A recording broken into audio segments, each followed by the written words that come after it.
जयपुर की एक खबर ने पूरे देश को हिला के रख दिया, लोगों को सोचने पर मजबूर कर दिया कि किस तरह से 23 साल की एक लड़की ने 14 करोड़ रुपए की संपत्ति और सरकारी नौकरी हासिल करने के लिए अपनी ही मां का कत्ल करा दिया। जब ये खबर का खुलासा होता है तो उसके बाद पूरे देश भर में इस बात को लेकर चर्चा होना शुरू हो जाती है। चाहे गांव हो, शहर हो, कस्बा हो, चौराहे हो, स्कूल हो, कॉलेज हो या फिर कई चाय की दुकान हो, जहां देखो वहां पर हर कोई यही बात कर रहा था कि आखिरकार ये समाज में हो क्या रहा है, एक लड़की ने आखिरकार ऐसा क्यों किया। लेकिन सोचने वाली बात यह है, जिस लड़की के बारे में लगातार बातचीत चल रही है उस लड़की का नाम आयुषी शर्मा होता है। आयुषी शर्मा के पिता जिनका नाम विजय वशिष्ठ होता है, उसकी माँ जिसका नाम नीरज शर्मा होता है और एक 16 साल का भाई होता है। यदि माता और पिता की बात अलग भी कर दी जाए तो बात बचती है भाई की। भाई जिसकी उम्र लगभग 16 साल के आसपास होती है। भाई 50% दिमागी रूप से कमज़ोर है।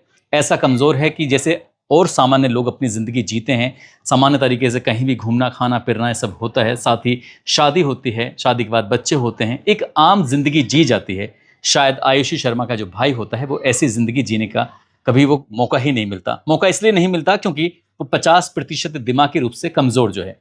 अब ऐसी स्थिति में माता या पिता ने जितनी भी संपत्ति अर्जित की है, वो बेटा उस संपत्ति को लेकर भी वो क्या करता, क्या उसका भौतिक सुख सुविधाओं का लाभ तो शायद कभी उठा नहीं पाता। लेकिन देर सबेर वो सारी की सारी संपत्ति आनी बेटी के ही नाम थी। चाहे वो माँ की नौकरी से मिलने वाली आमदनी हो या कुछ हो, सिर्फ छोटे भाई के हिस्से में अगर कुछ आना था तो या तो उसके खाने पीने पे जो खर्चा होता है वो, या फिर उसके इलाज पे जो खर्च होता है वो, बाकी सब कुछ बचता है तो आयुषी के नाम ही बचता है।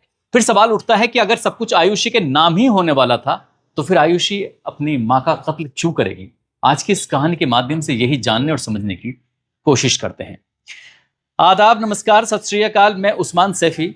3 जुलाई 2026 की शाम 4:45 के आसपास का वक्त हो रहा था। राजस्थान प्रदेश के जयपुर में एक थाना लगता है प्रतापनगर, और प्रतापनगर क्षेत्र की ये बात है। स्कॉर्पियो कार जो सफ़ेद रंग की होती है, जिसका नंबर होता है HR51CU1230। ये गाड़ी आराम से इत्मीनान से खड़ी हुई थी और जैसे ही सड़क के किनारे चल रही एक महिला होती है, उस महिला के पास बहुत तेजी के साथ ही कार जाती है। ऐसा दावा किया जाता है कि कार की जो स्पीड थी उस वक्त लगभग 120 किलोमीटर प्रति घंटे की रफ्तार से वो कार दौड़ रही थी। हालांकि उस महिला ने अपने आप को सेव करने के लिए 60 फुट का वो चौड़ा रोड होता है, सड़क के किनारे आराम से चल रही थी।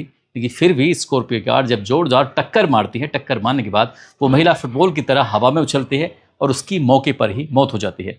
आसपास जितने लोगों ने इस दृश्य को देखा था वो लोग उस महिला को पहचानते थे। इस महिला के परिवार वालों को सूचना दे देते हैं और जैसे सूचना दी जाती है तो इस घर की एक बेटी होती है 23 साल की, जिसकी उम्र होती है, नाम जिसका आयुषी होता है, क्योंकि इस महिला के पति की 1 साल पहले करीब मौत हो चुकी थी। अब वो लड़की मौके पर पहुंचती है। मौके पर आने के बाद सबसे पहले उस लड़की ने अपने मामा जिनका नाम राकेश शर्मा होता है, उनको फ़ोन लगाती है और फ़ोन लगाने के बाद कहती है कि मामा, माँ का एक्सीडेंट हो गया है और माँ मर गई है। उस लड़की ने बहुत ही सामान्य तरीके से ये बात कही थी, ऐसी सामान्य तरीके से जैसे कि कुछ हुआ ही नहीं है। तभी उसके मामा के दिमाग में कुछ सवाल गूंजने लगते हैं, सवाल परेशान करने लगते हैं। सवाल परेशान इसलिए करने लगते हैं कि किसी की माँ अगर इस तरह से मारी गई है तो वो लड़की रो क्यों नहीं रही है। वो लड़की आखिरकार अपने मामा से अपने लिए तसल्ली वाली बात क्यों नहीं कर रही है। वो इतने सामान्य तरीके से ऐसा कैसे पेश आ सकती है, इतनी मैच्योरिटी क्यों दिखाने की कोशिश कर रही है। मामा को शक होता है। जैसे ही मामा को शक होता है तो वो पुलिस स्टेशन जाते हैं। महज 1 या 2 लाइन ही लिखी थी और उस लाइन में लिखा हुआ था कि साहब, ये एक सामान्य हादसा नहीं है बल्कि एक हत्याकांड है और इस हत्याकांड की आप जांच करा लीजिए। पुलिस शुरुआत में इस मामले को हादसा ही मान रही थी। जितने लोगों ने इस दृश्य को अपनी आंखों से देखा था सबके सब इसे हादसा ही मान रहे थे। लेकिन मामा ने जिस तरह से शक की सुइयां घुमानी शुरू की हैं, उसके बाद पुलिस ने इस मामले की जांच पड़ताल करना शुरू किया है। जो लोगों के सामने आता है वो लोगों के पैरों तले जमीन खिसका देता है, सोचने पर मजबूर कर देता है। हर घर में इस बात की चर्चा करना शुरू कर देता है कि आखिरकार एक लड़की ऐसा क्यों करेगी। मामा ने मीडिया के सामने बयान देना शुरू किया। मामा ने फिर एक परिवाद भी डाला। मामा ने जब लोगों को बताना शुरू किया है, मीडिया में ये बात आनी शुरू हो जाती हैं, तो 4 ऐसे पॉइंट थे जिन 4 पॉइंट की आज हर जगह चर्चा हो रही है।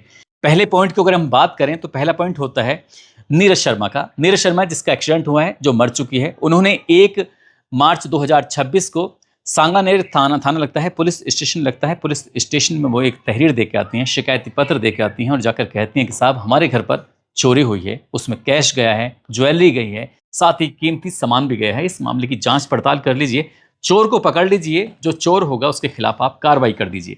पुलिस ने उस शिकायती पत्र को संज्ञान ही नहीं लिया, यानी कि उस पर कोई कार्रवाई ही नहीं की। जब ऐसी स्थिति आ जाती है, कोई कार्रवाई नहीं होती है, काश की कार्रवाई हो जाती तो चोर पकड़े जाते हैं, और जो चोर पकड़े जाते हैं तो हो सकता है कि इन चोरों में वो लोग भी पकड़े जाते जिन्होंने क्या, नीरज शर्मा का एक्सीडेंट कराने के बाद उनकी हत्या कराई थी। अगर वो पहले ही पकड़े जाते तो शायद ये घटना होती ही नहीं। इसलिए वो इस मामले की जांच की बात कर रहे हैं और कह रहे हैं कि जिसने भी ज्वेलरी चुराई है, जिसने कीमती सामान चुराया है, जो भी घर के अंदर आया था, इसका भी पता किया जाए, और पता करने के बाद ये पता किया जाए कि आखिरकार उस पैसे का हुआ क्या है। कहीं ऐसा तो नहीं है कि उस पैसे से ही वो ज्वेलरी बेची गई हो, 7 लाख रुपए इकट्ठे किए गए हों और फिर कातिलों को हायर किया गया हो।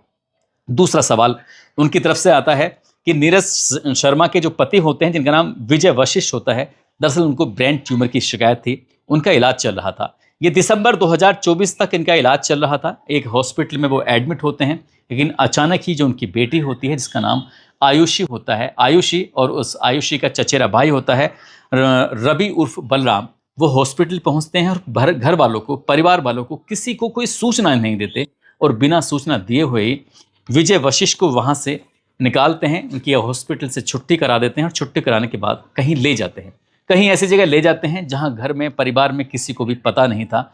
जो उनकी पत्नी होती है, जिनका नाम नीरज शर्मा होता है, नीरज शर्मा बार बार अपनी बेटी से पूछती थी कि बेटा, तुम्हारे पापा का इलाज कहाँ चल रहा है? तो बेटी ये जवाब देती थी कि किसी अच्छे हॉस्पिटल में इलाज चल रहा है, आईसीयू में है, वहाँ कोई मिल नहीं सकता, वहाँ कोई बात नहीं कर सकता। लेकिन माँ अपने पति से, यानी कि नीरज शर्मा अपने पति से मिलने के लिए इसलिए भी असमर्थ थी क्योंकि उनका जो बेटा है 16 साल का, उसके साथ कोई ना कोई हर वक्त रहेगा। अगर रहेगा तो बच्चा सुरक्षित रहेगा, अगर कोई साथ नहीं रहेगा तो फिर वो बच्चा सुरक्षित नहीं रहेगा। इसलिए माँ के सामने ऐसी मजबूरी बन जाती है कि वो अपने बेटे को देखे या फिर पति को देखे। बार बार बातचीत की जाती है, लेकिन बेटी ये सही सही जवाब दे नहीं रही थी। कब 3.5 महीने का वक्त बीत जाता है, किसी को पता ही नहीं चलता। 3.5 महीने के बाद तारीख आती है 9 अप्रैल 2025। ये लड़की, जिसका नाम आयुषी होता है, आयुषी शर्मा, अपने मामा, जिनका नाम राकेश शर्मा होता है, उनको फ़ोन करती है। फ़ोन करने के बाद कहती है कि सबके सब लोग परेशान हो रहे हैं कि विजय वशिष्ठ कहाँ हैं, पापा कहाँ हैं, पापा कहाँ हैं, हॉस्पिटल में एडमिट हैं, जाकर देख सकते हो कि पापा कहाँ हैं। जैसे ही राकेश शर्मा को ये बात पता चलती है, राकेश शर्मा सीधा हॉस्पिटल पहुंच जाते हैं। हॉस्पिटल में जाने के बाद देखते क्या है कि वाकई उसकी क्रिटिकल कंडीशन होती है, बहुत ज़्यादा हालत ख़राब थी। तभी डॉक्टर के पास जाते हैं, डॉक्टर साहब से पूछते हैं, डॉक्टर साहब विजय जी की हालत कैसी है, उनके जीजा जी की हालत कैसी है? डॉक्टर साहब कहते हैं कि उनके शरीर के जो ऑर्गेन्स हैं, चाहे वो फेफड़े हों, चाहे वो लीवर हो या हार्ट हो, लगभग 90% खराब हो चुके हैं, यानी कि उनके बचने के चांस बहुत कम हैं। लेकिन हम अंतिम क्षणों तक उनका इलाज करेंगे, ताकि कहीं से कोई भी अगर 1% भी गुंजाइश होगी तो हम उस गुंजाइश को बचा कर रखने की कोशिश करेंगे, उनका इलाज करेंगे। लेकिन वो ज़्यादा दिन तक जीवित नहीं रह पाते। 9 अप्रैल की ये सूचना थी और 21 अप्रैल 2025 को आखिरकार उनकी मौत हो जाती है। और जैसी मौत होती है तो उसके बाद फिर इस मामले को एक हादसा ही समझा जा रहा था। लेकिन अब राकेश शर्मा पुलिस के पास जाकर ये कहते हैं इस मामले की जांच होनी चाहिए कि आखिरकार 3.5 महीने उनके जीजा कहाँ रहे, किस हॉस्पिटल में इलाज चला, पैसे कहाँ से आए, कितने रुपए खर्च हुए, बिल होंगे, कौन कौन सी दवाइयाँ दी गई होंगी, उनकी पूरी फाइल बनाई होगी, वो फाइल सामने आनी चाहिए और ये मामला सार्वजनिक होना चाहिए कि आखिरकार ऐसा क्यों हुआ। तीसरा सवाल जो उनका होता है, वो कहते हैं कि रवि उर्फ बलराम जो होता है, जो उनका विजय का भतीजा होता है, दरअसल पढ़ने में शुरू से ही वो कमज़ोर होता है। जो कमज़ोर होता है तो वो उसके अपने पढ़ने के लिए या फिर रहने के लिए वो अपने चाचा के घर पे, यानी कि विजय कुमार के घर पे आ जाता है। ऐसा मीडिया रिपोर्ट में भी कहा जाता है। जब वो कमज़ोर होता है पढ़ने में तो उसको LLB कराई जाती है और LLB वो कर लेता है। न जाने कब उसने अपनी ही बहन को, आयुषी को, अपने प्रेम जाल में फंसा लिया। और जब प्रेम जाल में फंसा लेता है तो उस पर पूरी तरह से उसे अपने वश में कर लेता है। ऐसा वश में करता है कि जैसा वो बलराम बोलता है आयुषी वैसा ही करती है। यानी कि 2025 जब शुरू होता है तब तक वो उसके पूरी तरह से कब्जे में थी, पूरी मुट्ठी में थी। जैसा बलराम चाहता था आयुषी वैसा ही करती थी। आखिरकार इसके पीछे क्या वजह है, क्या नहीं है, इस मामले की भी जांच होनी चाहिए। क्यों आखिरकार आयुषी शर्मा बलराम की कठपुतली की तरह उसके लिए पीछे आगे घूमती थी, क्यों उसके लिए पूरा काम करती थी, क्यों वो अपनी माँ से बार बार झगड़ा करती थी, फसाद करती थी। वो आगे चौथा पॉइंट जो है, जो मीडिया में लगातार इस बात की चर्चा हो रही है, वो पॉइंट ये है कि जब पिता की मौत हो जाती है, पिता की मौत के बाद अब नौकरी की बात आती है, क्योंकि उनकी सरकारी नौकरी होती है, हाईकोर्ट में वो एलडीसी होते हैं, क्लर्क की नौकरी थी।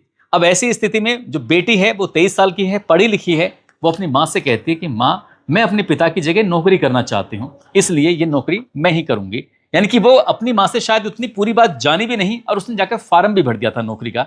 लेकिन जैसे ही माँ को ये बात पता चलती है, माँ को पहले ही रिश्तेदारों ने बताया कि तुम्हारी जो बेटी है वो पराए घर की हो जाएगी, वो बाहर चली जाएगी, बेटे को हमेशा इलाज की जरूरत पड़ती रहती है, 16 साल का वो बालक है, कहाँ रहेगा, किसके सहारे रहोगी, कैसे जिंदगी जियोगी, बिना पैसे की ये जिंदगी चलती नहीं है, इसलिए इस नौकरी को तुम करो, और जो बेटी है उसको बहुत अच्छे से पढ़ाओ लिखाओ, चाहे वो जज बने या कोई बड़ी ऑफिसर बने, उसको खुली छूट दे दो, बेटी को पढ़ाओ। जब बेटी को बात पढ़ाने की आती है तो माँ यानी कि नीरज शर्मा ने उस नौकरी को खुद ही करना चाहा, और जैसे ही वो माँ नौकरी कर लेती है तो ये बात कहीं ना कहीं आयुषी को बहुत ज़्यादा खराब लगती है, और आयुषी से ज़्यादा ये बात खराब लगती है रवि उर्फ बलराम को। रवि उर्फ बलराम ने इस तरह से आयुषी पर अपना हाथ रखा, क्योंकि उसे वश में तो पहले कर ही चुका था, इसलिए जनवरी 2026 की बात है, इन्होंने इस घर को छोड़ दिया। यानी कि जिस घर में वो रह रहे हैं, ये घर है रविंद्र नगर में, जो प्रताप नगर थाना क्षेत्र में लगता है, और इसके बाद यहाँ से ये पुराना घर जो कल्याण नगर 3rd में है, वो सीधा वहाँ पहुँच जाते हैं, वहाँ रहने लगते हैं। और ऐसा दावा किया जाता है कि भाई बहन यानी कि जो आयुषी है वो अपने ही चचेरे भाई रवि उर्फ बलराम के साथ बिल्कुल ठीक वैसे ही रह रही है जैसे कोई पति और पत्नी रहते हैं, यानी कि लिव इन रिलेशनशिप में रहते हैं। हालांकि हम इस बात का कोई दावा नहीं कर रहे हैं, लेकिन इस बात की मीडिया में चर्चा है, चर्चा बहुत ज़्यादा है, तो इस मामले की भी जांच पड़ताल होनी चाहिए, क्योंकि मेडिकल में अगर ये सब चीज़ की पुष्टि हो जाती है, क्या वाकई आयुषी सेक्सुअली एक्टिव थी कि नहीं थी, जब उसका मेडिकल होगा तो इस बात का क्लियर हो ही जाएगा। लेकिन इस बात के क्लियर भी और तब होगा जब रवि उर्फ बलराम सलाखों के पीछे जाएगा, पुलिस की पकड़ में आएगा। ये घटना हो चुकी है, घटना के बावजूद भी पुलिस अभी तक उस मुख्य आरोपी जिसने इस पूरे हत्याकांड को अंजाम दिलवाया है आयुषी के माध्यम से, आखिरकार वो कहाँ है कहाँ नहीं है, पुलिस अभी उसका पता नहीं निकाल पाई है। पुलिस जब उसे गिरफ्तार करेगी, गिरफ्तार करने के बाद उससे एक एक सवाल का जब जवाब मांगेगी कि जिस चाचा ने तुझे अपने घर पे रखा, तेरी कमजोरी को देखते हुए तुझे पढ़ाया लिखाया, LLB कराई, सब कुछ कराया, फिर आखिरकार तूने अपनी ही बहन को अपने वश में किया, और अपने वश में करने के बाद 14 करोड़ रुपए की संपत्ति को हथियाने के लिए अपनी ही बहन को नौकरी दिलवाकर उस पर पूरी तरह से अधिकार अपना स्थापित करने के लिए तूने ये सब काम क्यों किया है? क्या ये बात सही है या नहीं है, ये तो रवि उर्फ बलराम ही पुलिस की जांच के बाद ही कह सकेगा। या फिर जो कहानी पुलिस ने अभी तक बताई है, जो पुलिस की जांच में आया है, आयुषी ही पूरी मुख्य इसमें करता धरता है, उसी ने ही अपने भाई को अपने वश में किया, फिर अपने ताऊ को अपने वश में किया, फिर ताऊ ने जितने भी लोगों को, चाहे वो हेमंत हो, आकाश हो, अरविंद हो, रोहित हो, जितने भी उसने हायर किए थे, जिनको 7 लाख रुपए की रकम दी थी, 7 लाख रुपए की रकम देने के बाद उनसे अपनी माँ की हत्या कराने की पूरी प्लानिंग की थी। क्या यही बात सही है कि पहले थार से अपनी माँ को मरवाने की कोशिश की, थार से जब कामयाबी नहीं मिलती है तब 1 महीने तक वो रैकी करते हैं, और रैकी करने के बाद 3 जुलाई 2026 की शाम 4:45 के आसपास स्कॉर्पियो कार से जोरदार टक्कर लगवाई जाती है, और ऐसी टक्कर लगती है कि मां की घटना स्थल पर ही मौत हो जाती है। यह घटना आज पूरे भारतवर्ष में चर्चाओं का विषय बना हुआ है। इससे जुड़ी हुई हर एक कड़ी के बारे में हर कोई जानना चाहता है कि आखिरकार कोई बेटी ऐसा कैसे कर सकती है।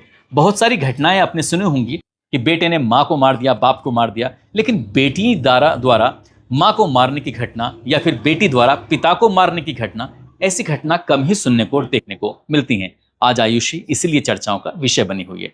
दोस्तों, इस पूरे घटनाक्रम को सोने का उद्देश्य किसी को परेशान करना नहीं है, किसी का दिल दुखाना नहीं है, बल्कि आपको जागरूक करना है, आपको सचेत करना है। और जाते जाते अंकित वर्मा हैं, अबू शाद खान जो कि मऊ के रहने वाले हैं, मोहम्मद हसनैन सैफी हैं, आज इन सभी का जन्मदिन है। इनको जन्मदिन की ढेरों सारी शुभकामनाएं, बहुत बहुत मुबारकबाद। और कुछ लोगों ने नाम लेने की अपील की है, जिसमें राज बहादुर सिंह भगवती प्रसाद उन्नाव से, हैदर अली सीतामढ़ी से, मनोज कौशल भिंड से, रेखा वर्मा हिसार से, यूनुस खुजानगढ़ से, अनुज गुप्ता, सुशील कुमार, अशोक सिंह कानपुर से, रीना कुमारी, अवधेश त्यागी हसनपुर से, एडवोकेट धीरज कौशिक गाजियाबाद से, भूपेंद्र सिंह, साहिल चौधरी करनाल से, विनय प्रताप सिंह गुरुग्राम से, रणवीर सिंह दिल्ली से, सिद्धार्थ सागर बिहार से।